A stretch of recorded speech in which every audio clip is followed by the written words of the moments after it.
The best place to start bow fishing is just a body of water that you're familiar with.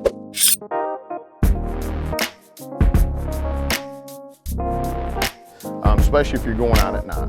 But if it's daytime, go to a lake that's close by and talk to your local bass guys. You know, I can't tell you how much information these guys are quick to offer up because they are out on the water. They know all the different patterns and they know all the different, you know, places on this lake.